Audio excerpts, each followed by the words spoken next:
focus will be on Brent Christensen's trial this morning after a shocking admission from his defense team yesterday. Brent Christensen is the man who his defense says kidnapped and killed U of I scholar Ying Zhang. WCIA 3's Emily Braun is live in Urbana this morning. So, Emily, what are we expected to hear over the next few days? Well, Christy, now that his defense admitted that Christensen kidnapped and killed Ying Zhang, they say their focus is going to be on saving his life. So throughout these next few days, their testimony and evidence will be meant to sway the jury to not pursue the death penalty. So they'll be honing in on Christensen's mental health, describing him as a victim of failed counselors whose life was heading downhill between that, alcohol abuse, and a failed marriage. They'll call into question some things Christensen said during FBI recordings, including that Zhang was his 13th victim. They say that there's no evidence to support that.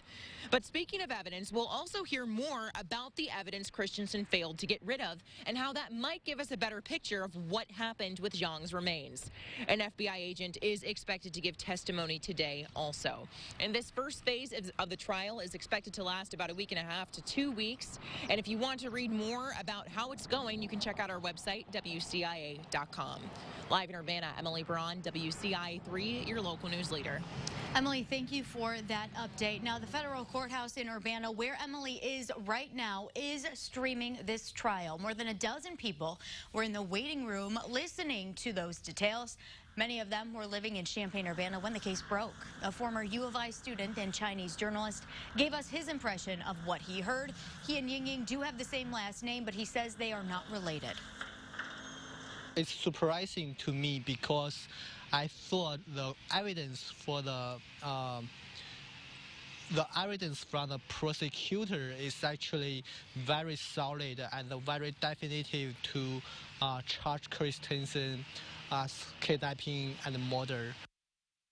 There are still a lot of questions left to be answered in this trial. If you want to watch, you can go to the federal courthouse in Urbana. You will be taken to a special viewing room. Chilly here to start off this morning, a bit breezy too. A lot of wind expected throughout the day with temperatures that probably will get back up around the 60s and probably just stay there, but close to 70. Lots of sunshine. Those winds as high as maybe about 30 miles per hour. So something to cover the arms, probably all that's necessary here for this morning. And throughout the afternoon, it may not be quite as chilly for you, but still with the winds as high as they're expected to be, you might want to grab something just in case. Your roofing dog Anya Brett, your sky camera here in Champaign as we start off this morning. Looking at the skies now beginning to clear out after a few early morning clouds, which we don't really expect to see a whole lot of them, especially as we head into the afternoon hours. Temperatures starting off in the 50s, but you can see where there are 40s back up across Iowa. Those might be more of what we see early tomorrow morning as winds will begin to weaken as we head on to tonight, and clear skies are expected here throughout the overnight hours. Satellite and radar picture showing where the rain is now beginning to move over Lake Michigan and into the state of Michigan itself.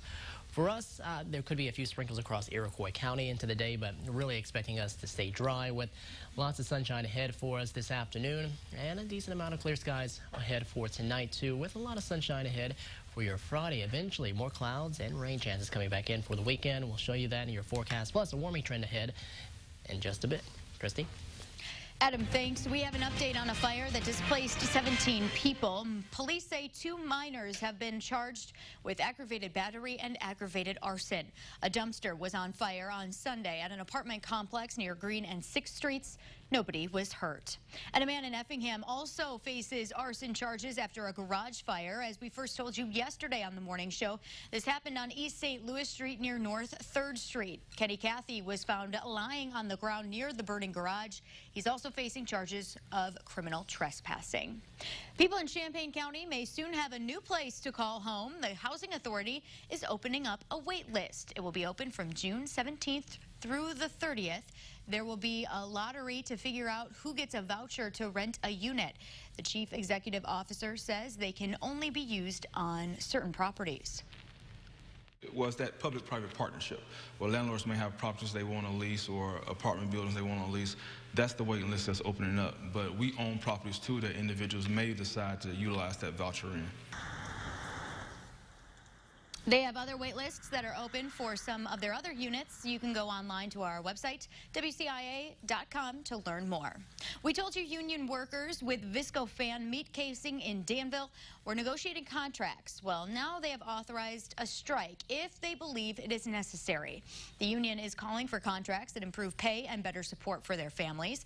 At a meeting, the union authorized 240 people to strike.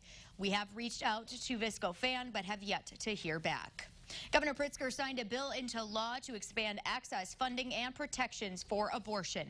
The governor says Illinois is now the most progressive state in the country when it comes to women's reproductive rights. The law forces health insurance companies to cover abortions. It blocks husbands from preventing their wives from getting one, and it assures doctors they won't face backlash for performing the procedure. Democrats say other states increasing restrictions on abortions motivated them to pass this law. A new poll of nearly 800 people finds support for Governor Pritzker's progressive income tax is starting to slip, especially in central Illinois. Critics call the plan a jobs tax and a blank check for Illinois Democrats to keep raising taxes and tinkering with tax brackets for years to come. In February, a We Ask America poll showed 59% of voters supported a progressive tax. They need 60% to pass. Now that number dropped 8 points down to 51%, even though the governor's dark money group outspent the Republican dark money group 9-1. Pritzker and Madigan need to convince voters to give them a blank check with their hard-earned tax dollars, while at the same time they're giving themselves pay raises, they're putting a bunch of pork in the budget. So the fact that Think Big has spent as much money as they have, and support has dropped almost 10 points since they've started spending is very telling. The more people hear about this tax, the less they like this tax. Support in the Springfield area dropped down to 44%. Policies are changing to keep children safe across the state. School districts are not required to take kids to school who live within 1.5 miles from their building. But now, parents who think their kids live in an area with criminal gang activity can go to the State Board of Education's website to request a review of the area.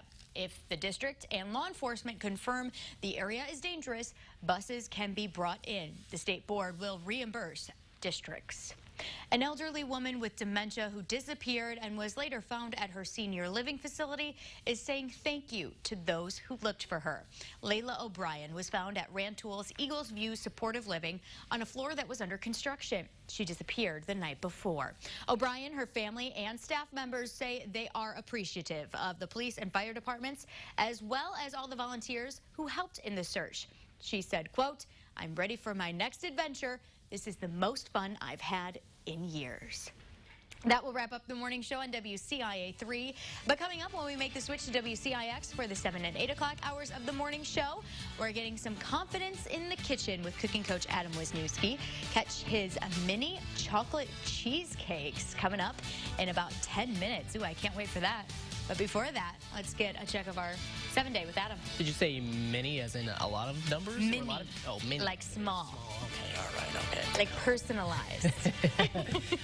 Personalized forecast for you. Make sure that you bring something warm to wear this morning. It's going to be a little chilly. Back up around the upper 60s today, upper 70s tomorrow, and then warmer with 80s around heading into next week, but a lot of rain too. Dad's Day still looking like it's going to be